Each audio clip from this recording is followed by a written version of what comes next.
My name is Casey Strickland and I'm founder and executive director of Homes and Havens.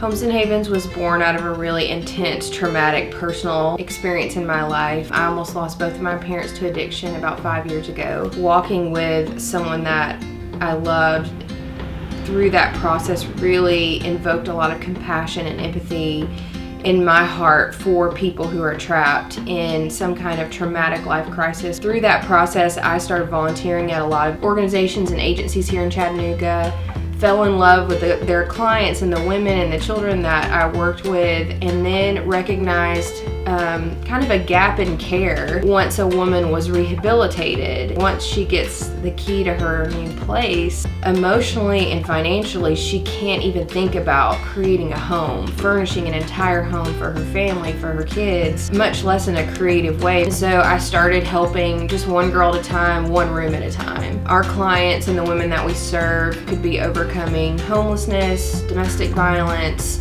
sex trafficking, incarceration, addiction, any kind of major life trauma or crisis. That is kind of the major qualification to be referred for our services. We're really wanting to communicate to these women, we see you, we love you, we want nothing from you, and we just want to say welcome home. That's not us sitting across from a counseling situation every day or every other week or whatever saying, you're worth it, you're valuable, we love you, we see you, but they get to wake up in their home every day and it confronts the lies that they've believed their whole life. We get to leave, but I know that home keeps talking to them long after we leave.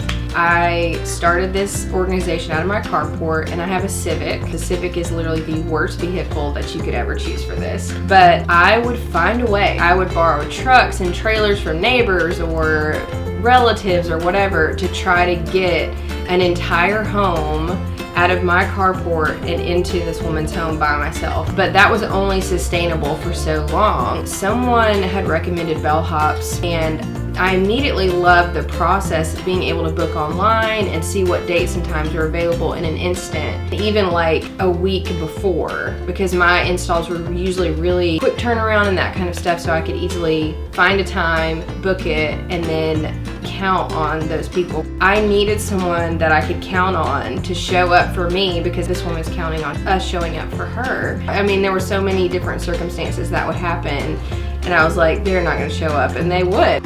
It really gave me more capacity since I could finally trust a company and the quality of men that showed up for me.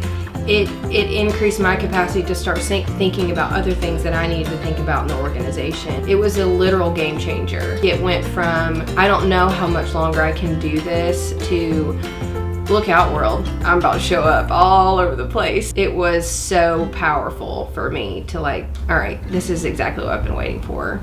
I just love Bellhops so much. We couldn't do it without Bellhops. The best ways to support Homes and Havens is financial contributions. You can give online. homesandhavens.org is our website, and we are a 501c3, so all donations are tax deductible. I would love to go from being able to do one home a month to 3 or 4 homes a month and really make a significant impact on our waiting list, because we have women waiting on our list that need beds tomorrow, and I'm not going to be able to get to them until December. That eats at me every day. If we had financial resources, I would love to take on more clients a month. That's kind of the big dream that I have for it. We're getting closer to that every day that passes because of generous people and companies like Bellhops.